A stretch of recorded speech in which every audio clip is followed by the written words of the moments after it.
Hello, welcome to Dr. Jeff Talks About Sex and Intimacy, where we explore how to improve something very important in your life: intimacy, connection, and relationships.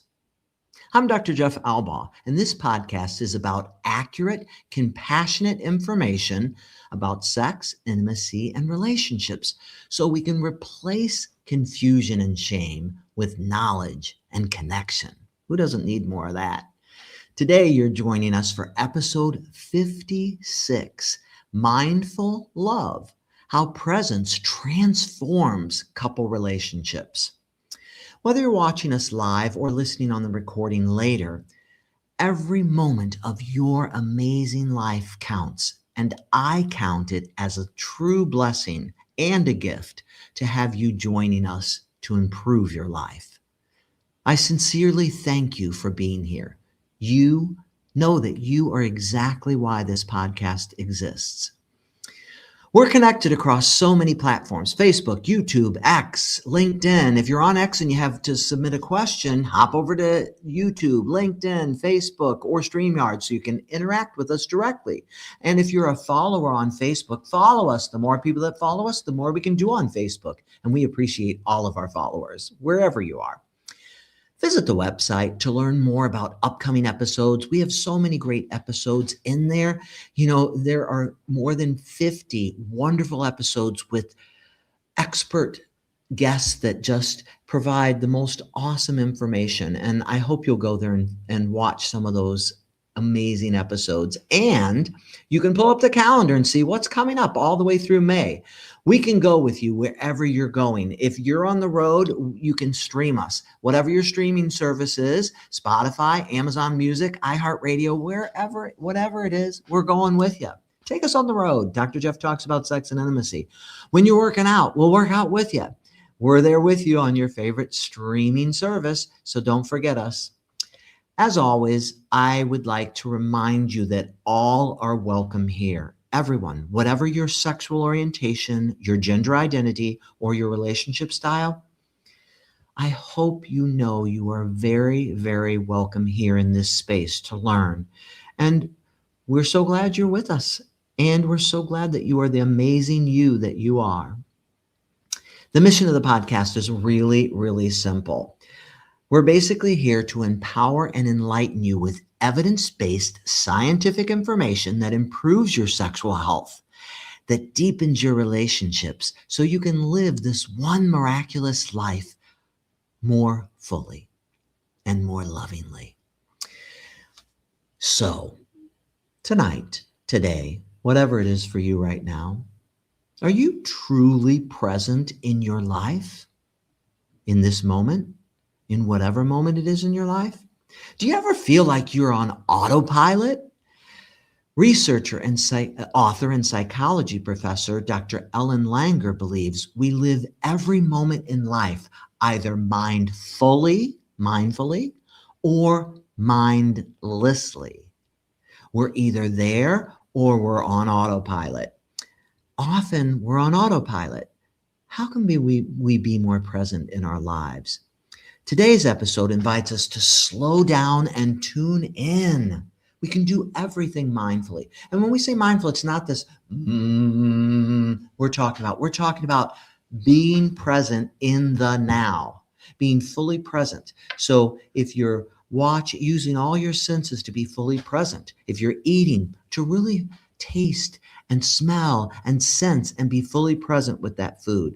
If you're with someone else, to be absolutely authentically there, wholly there. That's what we mean by being mindful.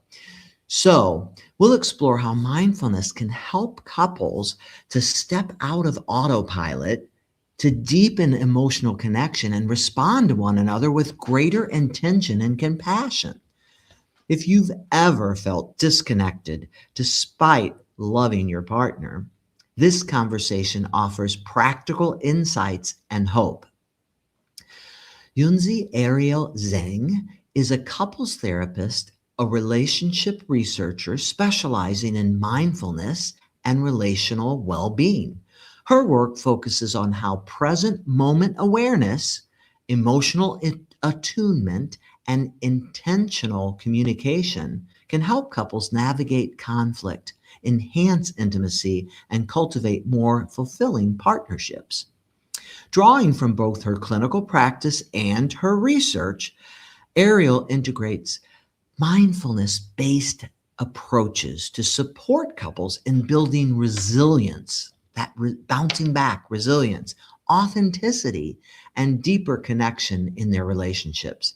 I couldn't be happier to welcome Dr. Zhang. Welcome to the podcast. Thank you for being here. Hi, Dr. Jeff. Yeah, it's really an honor for me to be here. I really appreciate the invitation to come join you, speak on this new and exciting topic. I want to. I am not a doctor yet. It's really Oh, nice that's to true. hear. That's true. Hey, we're getting there. Yeah, we're getting there. We're getting it. We're for sure getting there. So yeah, my name is Ariel. I'm currently a doctoral candidate in marriage and family therapy at Florida State University. It I'm I'm just happy to be here to share my work. Things I've learned about mindfulness through research and also my clinical work. We're So so excited to have you. And so with that, I'm going to turn it over to you and your presentation. all right. All right, here we go. So, as Dr. Jeff introduces, the topic is mindful love, how really presence transform couple relationships. So, to start with, what exactly is mindfulness in relationships? So, we kind of talk a little bit about this idea of mindfulness isn't just about this meditation.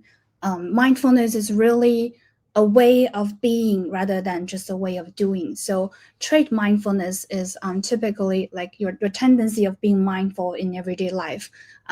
It's defined as the ability to pay open-hearted, present moment, and non-judgmental attention to one's thoughts, feelings, and sensations. So to your whole body experiences and also the experience around you, to engage in that mindset that's present but also non-judgmental, like meaning I'm not evaluate my thoughts or feelings and like try to change them, like kind of like acknowledge things that are happening and letting them go. So this is defined as trait mindfulness.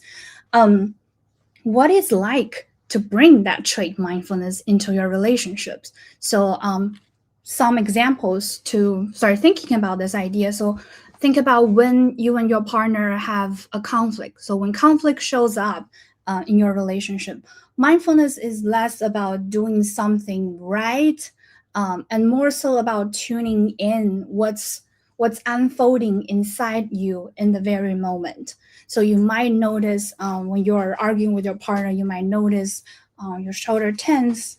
There's tension in your body, and you may feel weight. You may also feel there's inside of you anger bubbling or an impulse to want to withdraw or strike back to your partner. So these are all the things that we can use mindfulness to notice. So instead of criticizing yourself that, oh, I'm feeling these things that's bad, I need to change it, like, or reacting based on what you're feeling, like, I'm just gonna withdraw, I'm just gonna strike back. Mindfulness is simply acknowledging something is happening in me right now. So like simply acknowledging and letting that go.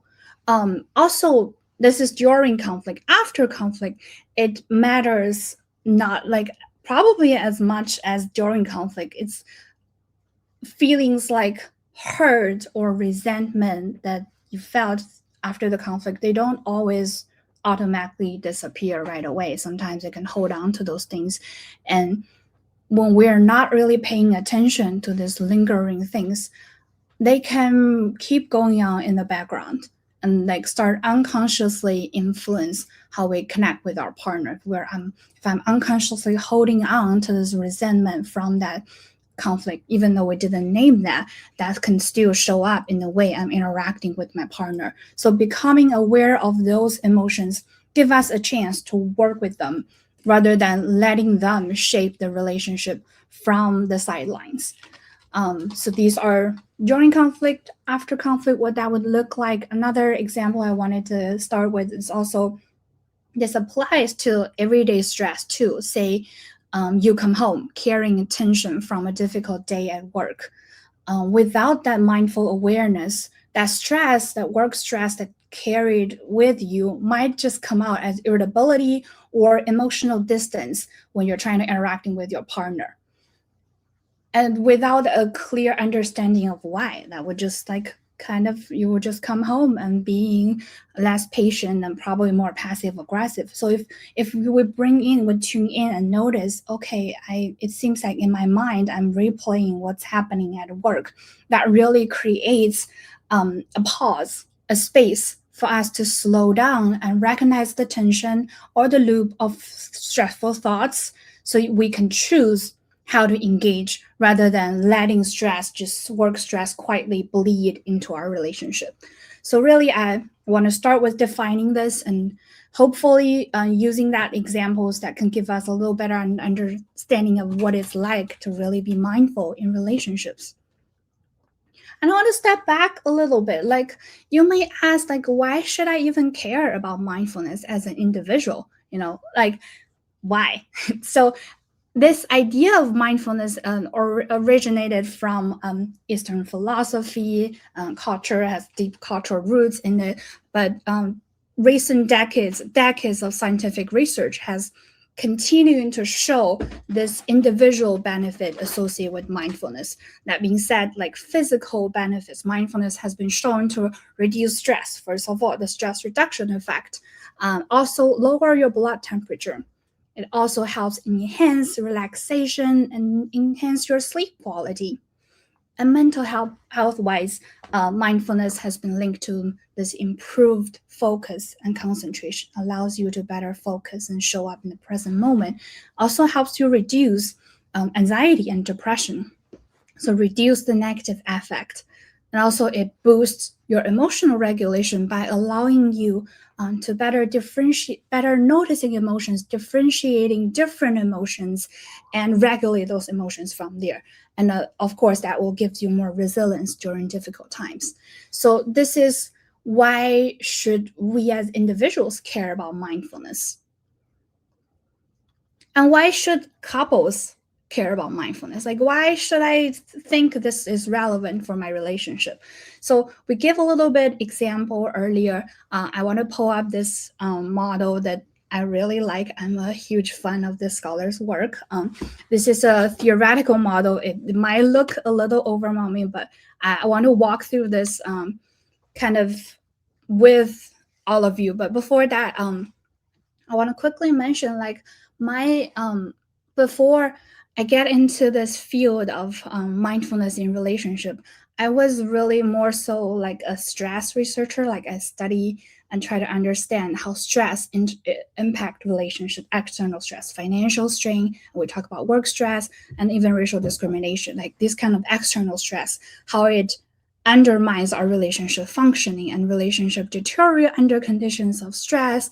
But relationships are also very important, maybe the very key source of social support during those difficult moments in our life. We want to turn to our partner, yet this relationship becomes vulnerable under stress. So I was like, keep thinking to myself, like, what exactly can we do to help strengthen, like, catch the couples and help strengthen their relationship when they need the most? So that's how I actually got into this exciting literature of mindfulness and relationships. So we can see in this model,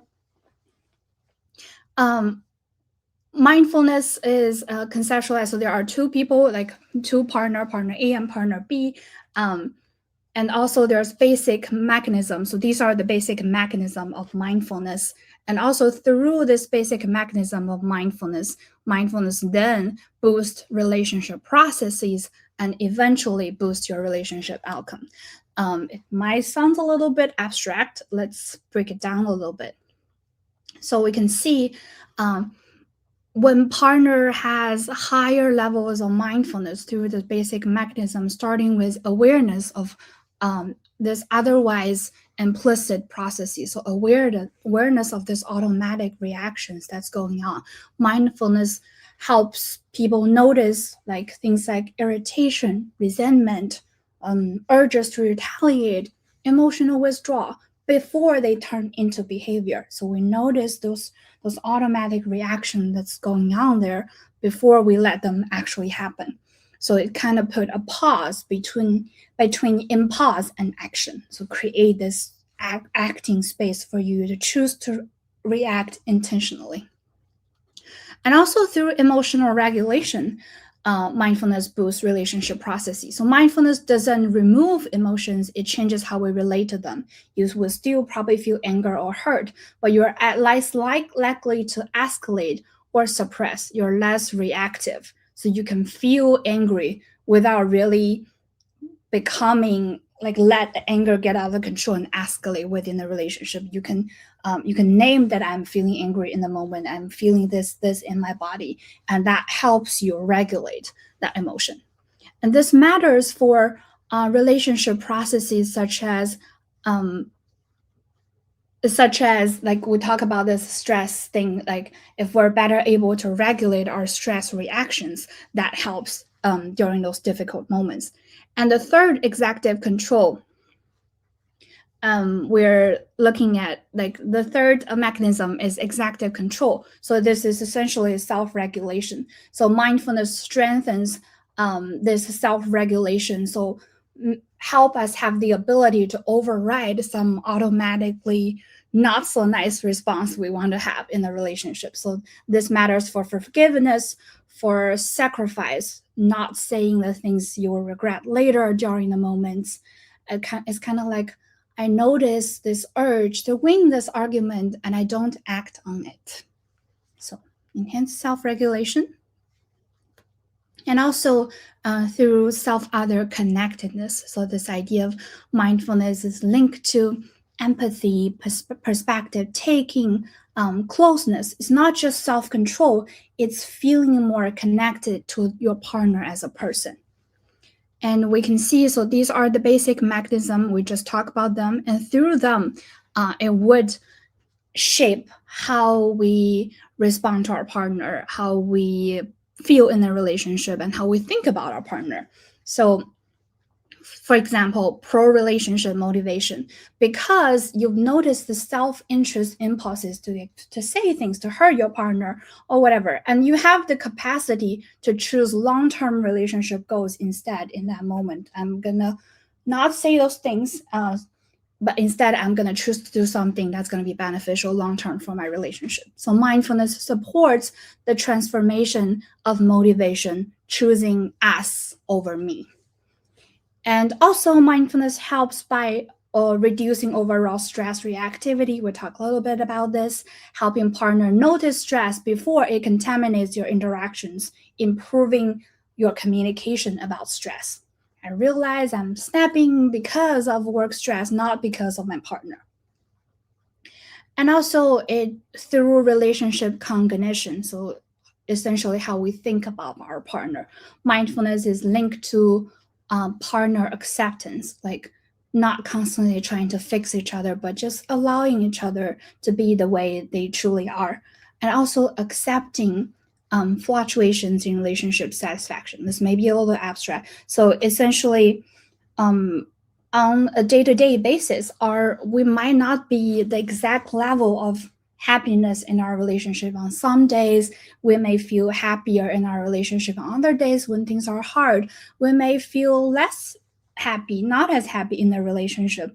And through changing this relationship cognition, like it's allowing us to accepting that yeah, things change, like relationship might look different on the day-to-day level, it's okay if it fluctuates. Accepting that instead of immediately turning that into action. Oh my god, my relationship's falling apart, what can I do? So really like sitting there and watching it flow. And also mindfulness can promote attachment security. So being more securely attached to your partner, like knowing that they will be there for you, and knowing that you can count on them when things get difficult.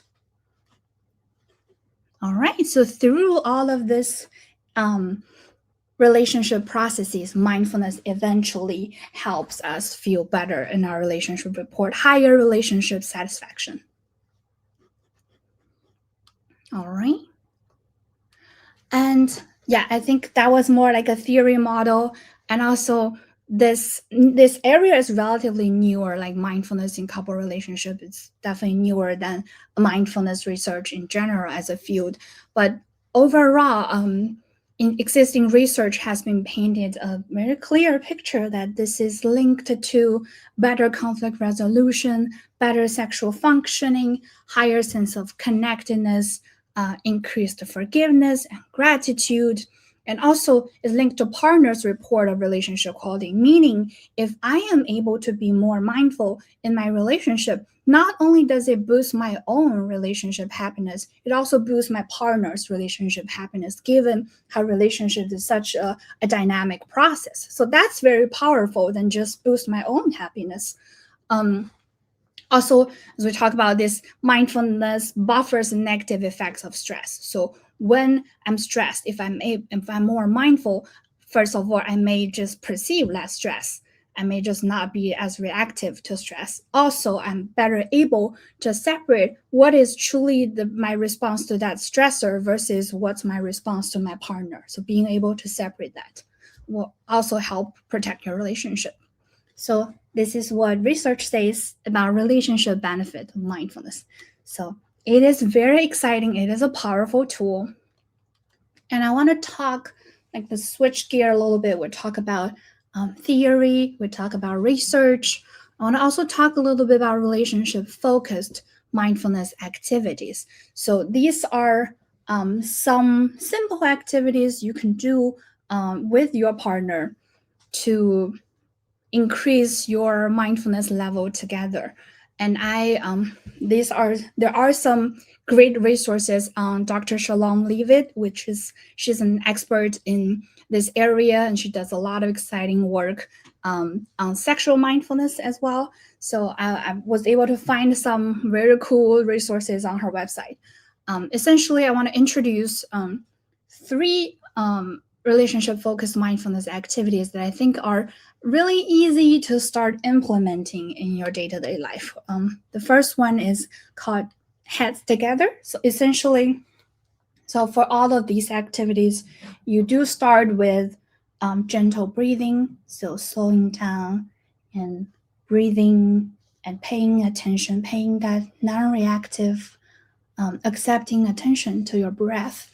And then from there, once you feel grounded, you will gently resting your foreheads on your partner's forehead. So kind of like when you're let your forehead touching each other, and your eyesight may get a little blurry. If that's the case, you can close your eyes, and you may also choose to touch like nose to one another if that feels more relaxing. And you will just paying attention to the sensations that's happening while resting your forehead on your partner's forehead, and feel that relaxation, feel that connection. And if you wish, you don't have to, but you can also use a very soft voice to share ideas, thoughts, and emotions. I think this can be a really simple activity to implement, like at the end of the day after work, you come home and you just like sit on the couch for a few minutes with your partner and like do the heads together activity to kind of like just slowly process or just share some things that happened during the day, and really feel what it's like for you to be present with one another and just listen to each other without distraction. So that's heads together. Another powerful one is mindful eye gazing.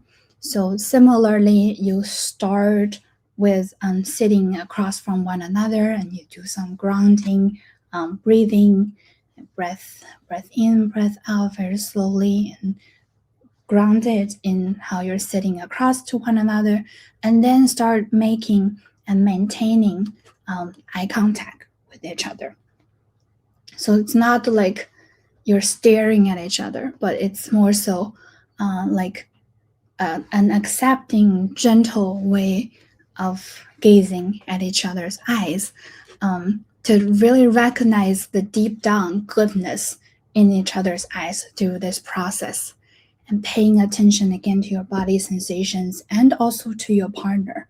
And oftentimes, the qualities you start to notice in your partner, this may be some things you're seeing in yourself. Your partner's eyes can be a direct reflection of yourself if you're willing to just pay attention and see it. And my experience trying this in clinical work with my couples is initially this may feel a little bit uncomfortable for some people. I have couples randomly start laughing, giggling because of the discomfort, or I have couples that feel extremely vulnerable when they're doing eye gazing with their partner and they started crying. And all are okay. And I want to emphasize that you have the choice to show up however you want in these activities and just to acknowledge like this is what's happening and just gently let that go.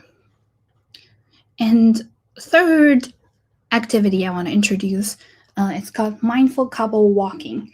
So as its name suggests, it's about taking a walk together, but before you take that walk, you can decide on a topic the two of you want to talk about and discuss together, and you start like similarly at the more still one that has together and eye gazing. You start with like grounding yourself through breathing, but when you started with the couple walking, you start with silent walking. So you don't have to hold hands. You can just like walk side to side with one another, and then just slowly paying attention to sensations, to the surroundings. Um, Feel the breeze on your face. Feel the sun. Pay attention to what you can hear. Like once you feel grounded in that silent walking, then you can start gently talking about the topics that you've both decided to talk about.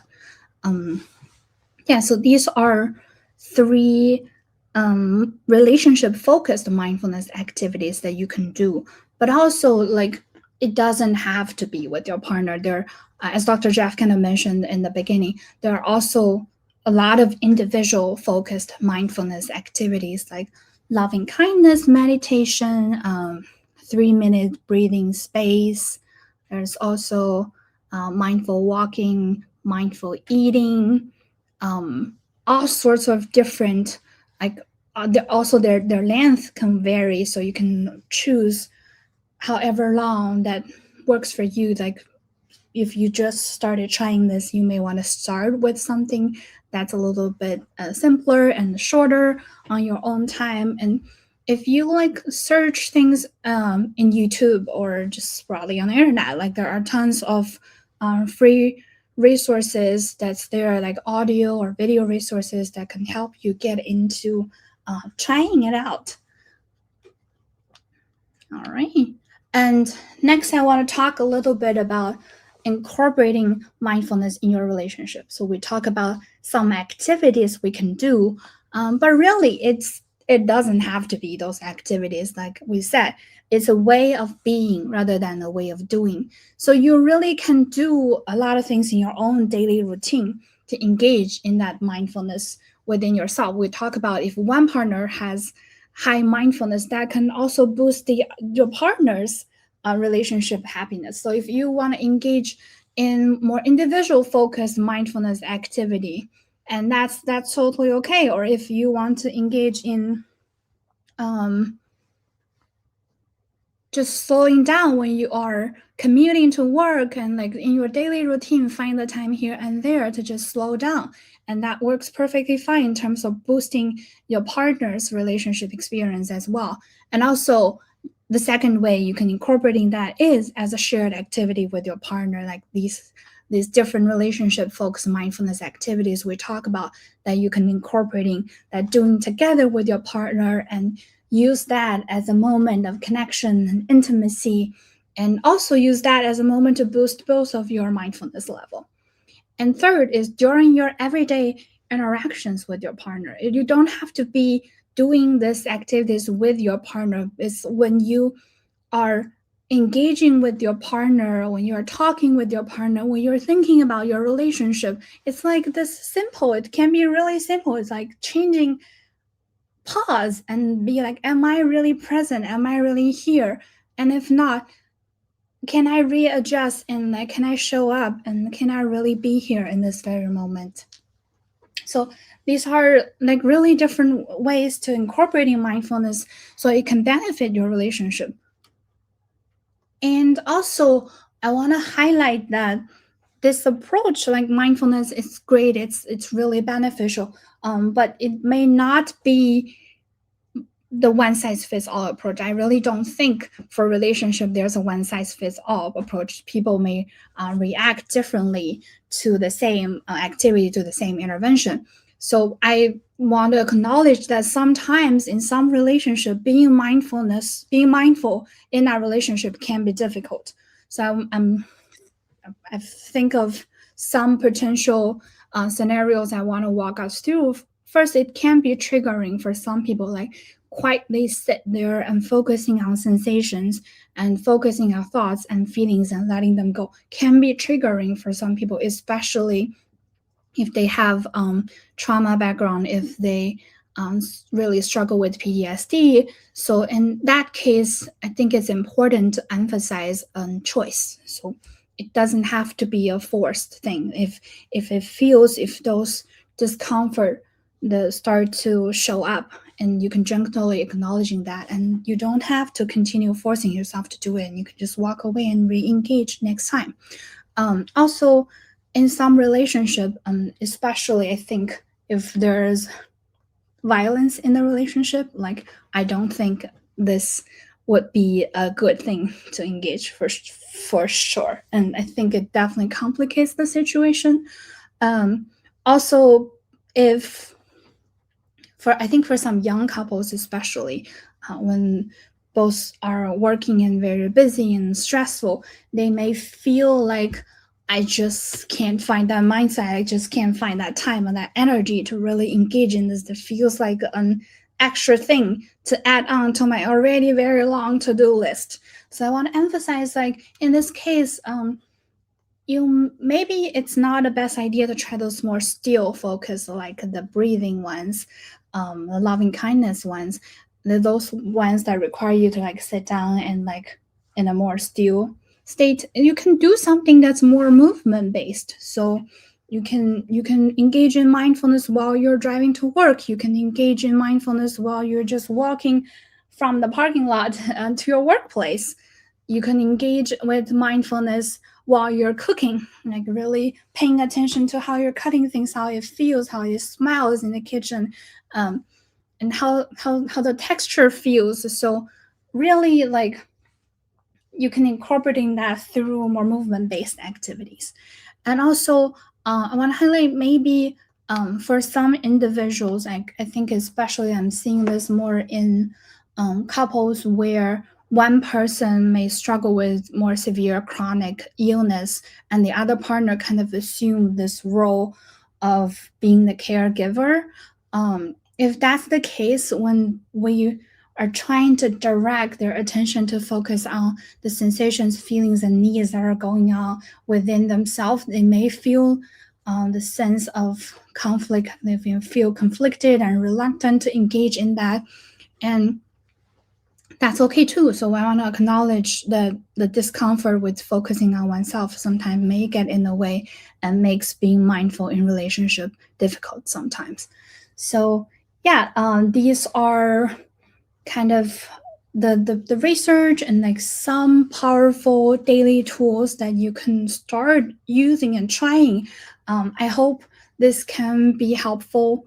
But yeah, again, I acknowledge that this is not a one size fits all approach. As a researcher and clinician, I keep seeing the power of mindfulness in helping people being in love more fully. Yeah, thank you. I think that's it for the little presentation I prepared. Awesome. Well, thank you so much. That was great, and a great tour through mindfulness and how we can do some things to infuse our relationship with more mindfulness. And really, that's just being more fully present. I really liked how you said it's mindfulness is a way of being rather than doing. So it's really it's using your senses and being fully present. And I think, gosh, The greatest gift you can give someone you love is to be fully present and give them your full presence and authentic self in that moment and be attentive to them. I can't think of any greater gift that you can give the person that you love than really being fully present with them, seeing them, hearing them, acknowledging them. I think it's just so incredibly important. And I think you brought that across very well. I also think that so when I work with my couples, oftentimes, we're trying to get them to be more present, but right when they're having conflict, they're creating their own defense a lot of times, and they're up in their heads instead of listening and being fully present and anchoring to what their partner's saying. So Mhm. we try to teach people to attune and actively listen. And part of that is we say, okay, when your partner is finished telling you, and the partner needs to be succinct about it. They can't go on and on. But when your partner is finished telling you what they're feeling and what they're experiencing, we really like for people to paraphrase and Mm. back to that partner, this is what I heard, right?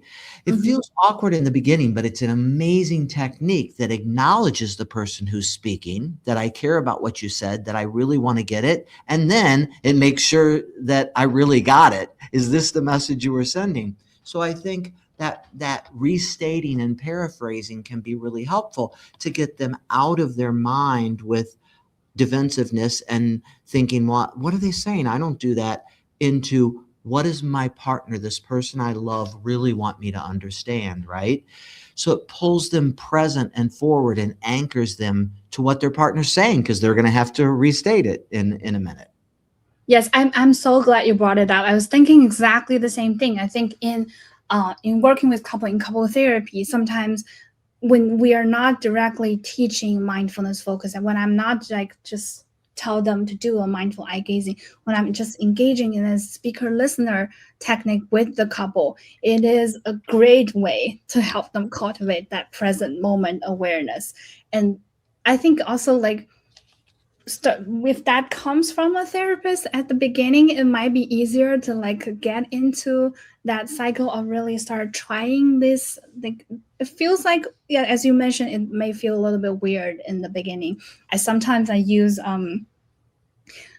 when I'm seeing couples in like family therapy room, I'll just randomly grab a toy, and like it can be like a toy dinosaur, and I give it to that person who is supposed to be the speaker in the moment. So it's clearly designated as speaker, and like the other person's job is like simply to listen. And if they can't rephrase it back, they feel embarrassed in front of the therapist, so they do it they try to work very hard on it, and then they realize, oh, it was so simple, but I feel so much more connected with my partner when I'm just trying to understand rather than trying to fix the narrative they're trying to say, Mhm. get things straight. No, no, no, that's not what happened. Like really trying to understand where are they coming from on this. It's just so powerful. I think if you start with something more concrete for you to designate who is the speaker, and like over time it will become much more natural, and you can just remove that whatever thing you're trying to use with it and just let it like flow more naturally. I totally agree with you on that. Yes, I love that. And what we've done even in the past is a little piece of tile, not a heavy piece of tile, or a piece of wood flooring, and we say, this is the person who has the floor. They're holding the Yeah. floor. That can work really well to do that too. But I think what you said is it's so true. And so, and again, in the beginning, and even listeners, you might think, well, that feels so awkward to restate or to, but what I tell people is what you're doing working? When you're talking to each other, and the way you're conversing, and when you especially when you're in conflict, is it working? You're here because it's not working, or you're Mhm. realizing it's not working, and we're giving you tools that have been researched and shown to work, period. So this restating, it works. And the reason it works is, even though, I mean, it feels a little awkward in the beginning, you're saying, I understood. You use your own words. I heard you say, I understood you say that you feel hurt when this happened and you need this from me. So I think it feels a little awkward in the beginning, but the more you do it, the more comfortable it becomes. And science says it works. And what it does is those two things that are so crucial. It acknowledges that it's saying, I care about what you say. I'm listening intently, and I'm restating it to make sure I got it right. To make sure I got it right, and to show that it really matters what you say to me. So I think it's a really powerful tool, and it's mindfulness in communication. But mindfulness is anywhere and everywhere. It can be used at any time by ourselves, with others. It's not some mystic weird thing. It's being fully present, using your smell, using your taste, using your ears, using your eyes to be fully present. Like at this moment, the chair feels hard against your back. The room is cool, being fully present in this moment. So I think it's so important. Well, we had two good questions come in. The first one is, when conflict comes up, I know I'm not very present. I either shut down or get reactive. This is what we were just talking about with communication and conflict. What are some mindful ways to stay emotionally engaged without becoming overwhelmed? That is a great, very practical question. I think it definitely first start with knowing that you're getting overwhelmed. I think like it seems like overall when we're not during those moments, we have a good awareness of, okay, that's what I tend to do during conflict. But when those moments come up, can you um, can you acknowledge what's going on in your body? I think it can help. It can be helpful to start with gently like naming the feelings. Like I ask my couples, like when this get heated up, what are the feelings that you're feeling, like which part feels tense, like how does it feel in your chest, how does it feel in your belly. And once they start getting better at recognizing how it feels in their body during those moments, it becomes this automatic connection for them that, okay, when I'm sensing this in these things, oh, maybe it's a moment for me to slow down, that I am very overwhelmed right now. Maybe it's not the best moment to respond, and to pause from there. And what happened after that, I think for some people, if you tend to want to withdraw emotionally and like make sure that the pause is a pause, meaning you will come back to this, you will talk to your partner and gently naming, I am feeling, I am sensing this tension in my body, I am feeling that I'm getting overwhelmed in the moment, can we take a pause here, and can we make sure we come back to this at this time. And you can take a few minutes to do whatever self-soothing that may feel right for you. Like sometimes my couples to gently like hug themselves, and like sometimes in the moment it may feel like comforting to touch each other's hand. I let them do that, and you don't need to talk, and you just like do whatever you would normally help you to feel soothed and grounded, and then you come back to talk about it again. And this like ongoing thing, and when if you get to a point when you feel that again, and then like gently call it and then pause and then re-engage. So also I think it's important to acknowledge some days our emotional or physical energy is just not as great for more difficult challenging conversations. And I think acknowledging that and like finding more intentionally engaged in those more emotional loaded conversations can also be very helpful in this case. Yes. So yes, acknowledging what are you feeling and where are you feeling it. So important. And yes, it may require a timeout or pause. That may be a couple minutes, it may be a little more, but time to acknowledge and self-soothe through, like you said, and it could be breathing, it could be different things that you do to self-soothe, and then come back to and say, think about why. And then when you come back, you can speak to it a little bit potentially. Maybe you can, maybe you can't right then. But two, there's a lot to learn from all that. What triggered you? What did you feel? But again, even when you're triggered by yourself, what are you feeling and where do you feel it in your body? Can you deep breathe and release some of that tension and Mhm. let go of that? And then later maybe, why? Why were you triggered? What brought this up for you? All those things are great teaching lessons. So I think that's really valuable. Another question that came forth was, my partner and I have very different communication styles. Can mindfulness help us bridge that gap, or do we need or do we need completely different tools? That's a great question. And as we said, it's a way of being rather than a way of doing. So that awareness is most definitely going to help you. So like being aware of how different that communication style is. Like by saying communication style, I think sometimes people are also thinking about coping style. Like when difficult things happen, like how do I want to talk about them? Do I want to talk about it with my partner in the moment, or do I prefer to like sit with it a little bit, let it go, and then talk to my partner? So like being aware of how you respond to those things, and also being aware to how your partner respond to those things, and um, accepting the fact that you may need to take things at different paces and your partner may not be ready in the moment to talk about it. In fact, we actually have some under review research, hopefully that get published very soon, that actually look at how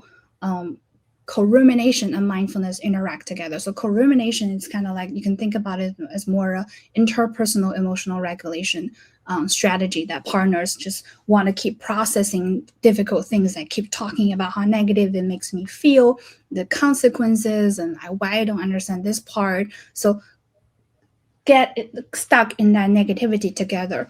So what we find is co-rumination tends to help for individuals who have lower mindfulness. So for those who have lower mindfulness, talking and coping together may actually help them feel better about the relationship. But however, for those who have higher mindfulness, maybe they are just better used to noticing things within themselves and letting it go. If their partner keeps dragging them into processing over and over and over again, that actually lower their relationship quality and sexual satisfaction. So I just want to like name that people have different regulatory preference, and it's important to know what you prefer and what really helps you, and accepting the way it works for your partner. Well, if it doesn't work, then that's a different story. We need to come back and talk about and find tools. But if your partner prefer to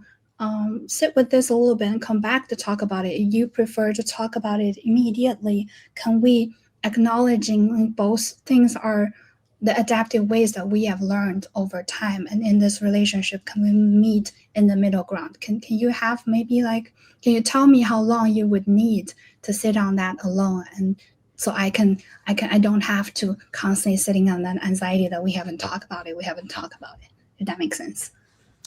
I think communication is one of the most challenging things for couples, and I know in most every couple that I've ever met with, of all, the over 100 couples that I've met with over time, um, communications always seems to be an issue. So we do use a lot of communication tools, and there's a lot of great things that you can do. We talked about restating. We also, in addition, so being present and mindful while you're working on restating, while it's a way of being while you're doing some of these things that help. We teach people how to use I language. I feel, and what you really feel. What is the feeling versus, but you can't say, as I've said before, you can't say, I feel you're mean. That's not a feeling. What do you really feel? And what do you need? So stating what you feel and what you need. It takes away the blame. You did this, you did that, you. Change it to I'm experiencing this, I'm feeling this, this is what it's like for me. So there's lots of good tools out there. They're really easy to find, and working with a therapist who can guide you through practicing and working all that can be incredibly valuable. We've had some great sessions with people working on communication.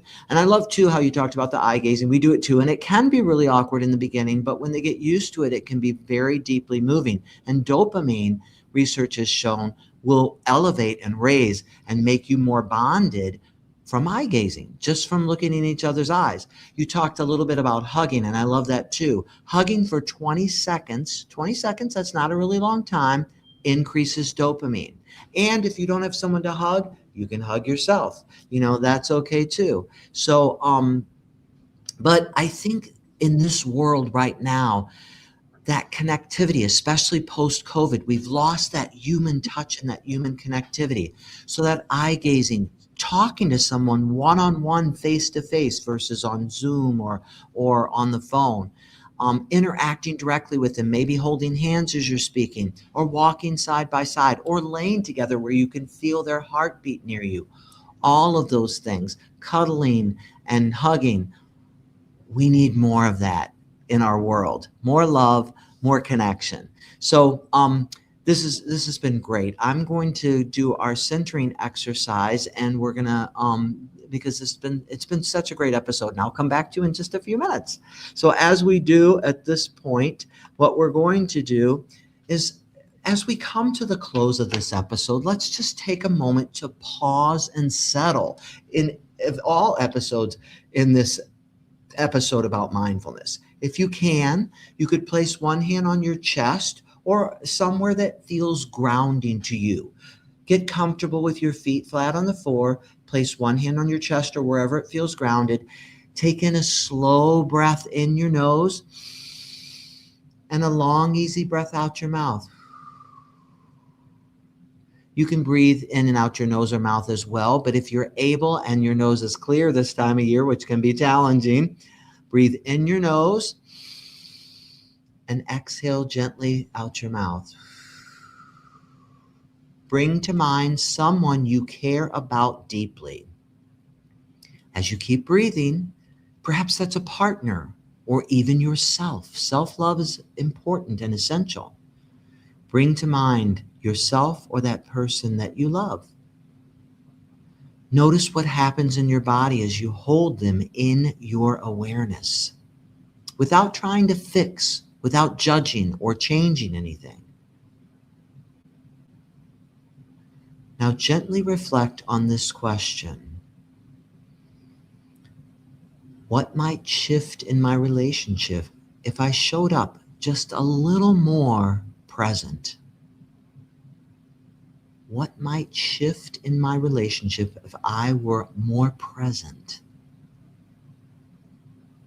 With your next breath, imagine offering that presence, listening fully, responding intentionally, and allowing moments of connection to unfold without rushing. Take one final breath in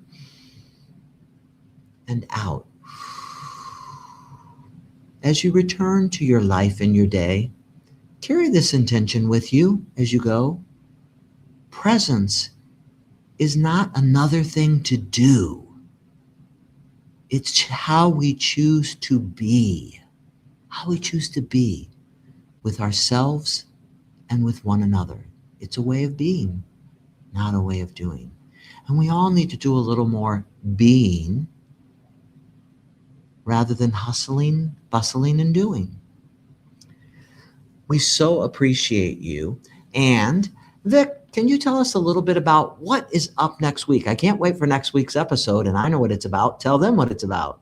In this episode, Dr. Jeff is joined by licensed marriage and family therapist and relationship expert Dr. Rose Hannah. They have an honest and eye-opening conversation about the impact of our digital world on emotional connection, sexual intimacy, and day-to-day relationship health. Dr. Hannah will explore why phones and devices have become such powerful competitors for our attention. Also, how constant distraction erodes presence, empathy, desire, and the sense of being truly seen by our partners. Join us on February 3rd at 7 p.m. Central Time to learn more.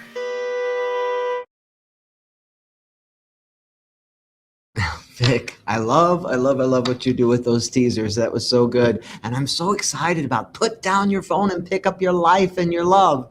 That's going to be a great episode. And this one led perfectly into that, learning to be more mindful.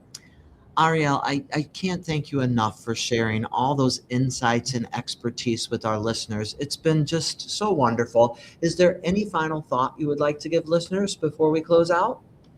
No, I think just keep it simple. Like, it's a simple thing to engage with. Don't overestimate how difficult it is. It is as simple but as powerful. But the pleasure is mine. It's such a pleasure for me to talk about this topic I'm really passionate about, and I hope that's beneficial for everyone as well. Yeah. So sometimes people think mindfulness, you're up in your head. But what we're saying is get out of your head and into the moment, get into the now, get into what's happening at this very moment and what that feels like in your body and your relationship, and be fully present in your one miraculous life. And that's my hope and prayer for all of you. Thank you for joining us. Goodbye. Dr. Jeff talks about sex